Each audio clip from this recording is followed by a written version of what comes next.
Recently during rigging, I had a really weird effect. Why is this happening? I don't remember what I did before, but it just looked really weird. Like I could move it around, all of the body parts would go like everywhere. I had no idea. What's the problem? My hands. Um, why is this happening? I had so much fun to play around with it.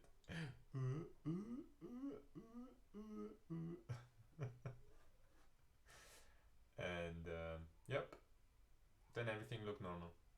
There was just some weird selection and edit trying to move the axis around. I have no idea why. It was not Blender that fails. It was I am totally new with this rigging stuff.